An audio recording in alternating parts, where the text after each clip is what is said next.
Dear student, in this lecture video, we studied about the Energy Management Center. This is the last content of the first part of the Module 1. That is comes under introduction part only.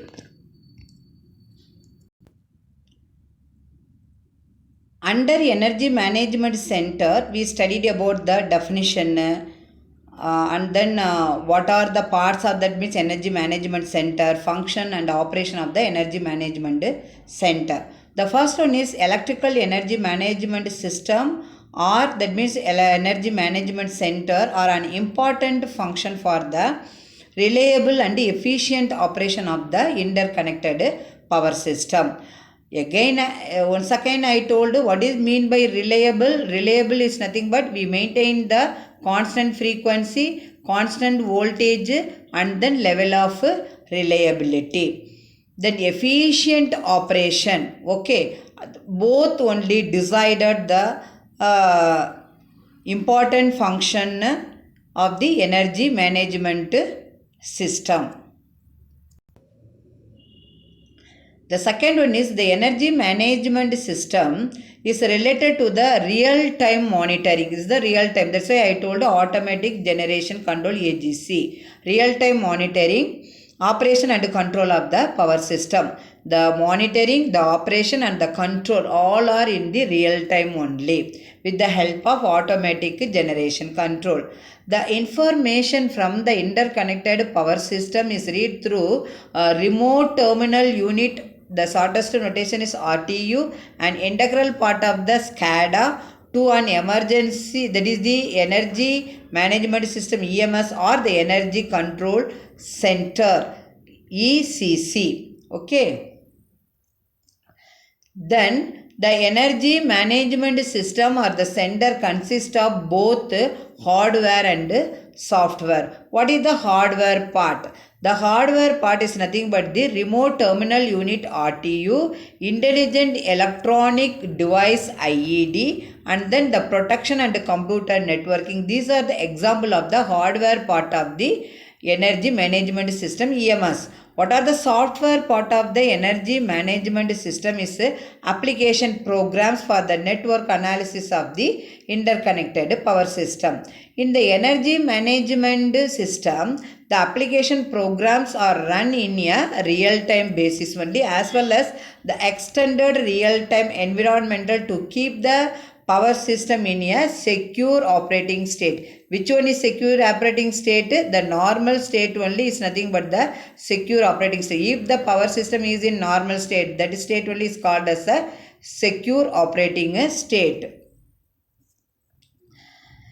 Then the energy management system is the integral part of any other power system. The energy management system is used as a part of, that means substation automation system, demand side management, that is DSM, and then the protection and the distribution management system DMS for the renewable energy and etc. Okay, so these are the use of the energy management system. These are the things is the part of the energy management center. The energy management center or the energy management system is a system of computer aided tools used by the operators of electric utility grids to monitor, to control, to optimize the performance of the generation and transmission system.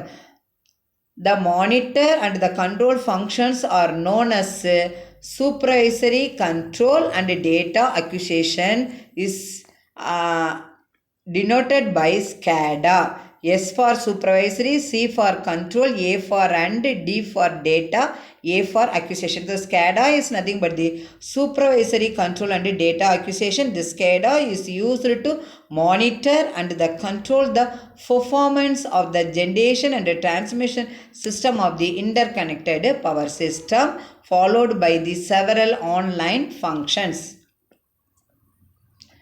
The energy management control centers or system consist of three objectives. One is primary objective, second one is secondary objective, third one is tertiary objective.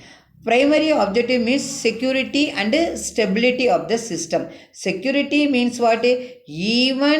Even the power system is under emergency state, that means contingency state, we give the security to the power system, that is the security. Stability means we can maintain the frequency and then voltage if the constraints are violated. Then secondary objective is nothing but the economic operation and control. Economic means with minimum cost only we can supply the power to the consumer. Then third one is nothing but the tertiary objective. The tertiary objective means optimization, operational planning and then maintenance scheduling only. Optimization means the problem is one but the different solution is there. Out of the several solutions we have to choose one optimal solution for that particular problem, that is called as a optimization. The operational planning, already the existing power system, in the future also you can any further improvement or extension whatever may be, like that you have to plan the energy management center only. Then maintenance schedule, you know, if for example 2 generator is there, upper 2 power n minus 1, that is the 2 power 2 4 minus 1, that is the okay, that is the combination. Okay, that means what? First both generating units are off. Okay, off, that means 0 0 0 1 1 0 and then 1 1. So 0 0 means both the units, unit 1 and unit 2 off. 0 1 means that is the unit 1 in the shutdown and then unit 2 is the in the operating. And then 1 that means 1 0 means unit 1 is in service, unit 2 is in shutdown. 1 1 means both are, that means in service. So based on this operating schedule we have to prepare the maintenance schedule also. Then we detailedly studied about the primary objective, secondary objective and tertiary objective. The first one is the primary objectives. The primary objective key point is maintaining the power system, maintaining the frequency, maintaining the die line power, which is highlighted in the PPT. Okay, the maintaining the power system is nothing but in a secure and a stable operating state by continuously monitoring the power flowing in the lines and voltage magnitude at the buses. The second one is maintaining the frequency within the allowable limit with the help of automatic load frequency controller, ALFC. Maintaining the die line power. Okay, it's nothing but the interchange power close to the scheduled value. For example, here the power system.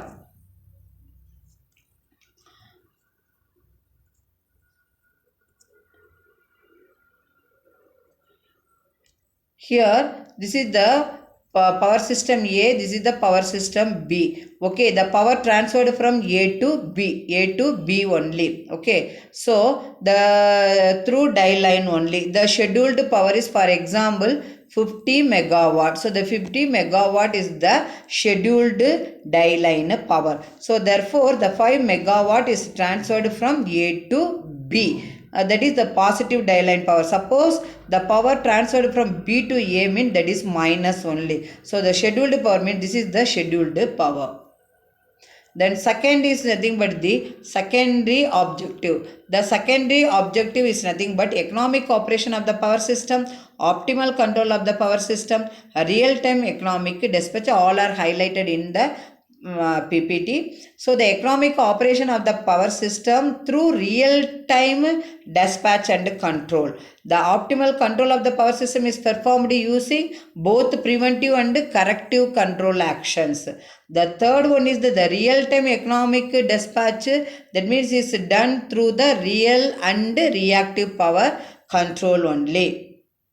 The third one is the tertiary objectives. Okay, the tertiary objective is nothing but the first one is the optimization of the power system, optimal control of the power system, maintenance scheduling. These three is the key points of the tertiary objective. How we performed these three things? First one is optimization of the power system for normal and abnormal operating scenarios. The optimal control of the power system by using both preventive and corrective control action.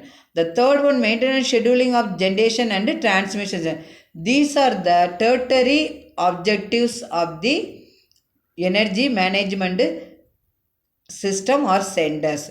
Dear students, from this lecture videos, you clearly understand the what is the definition of energy management system, and then the energy management system consists of what are the hardware part and then software part, what is the function and purpose of energy management center, and then what are the objectives used in the energy management center: primary objective, secondary objective, tertiary objective. What is mean by primary objective, secondary objective, tertiary objective, in detailed also. Okay, thank you students for listening this video.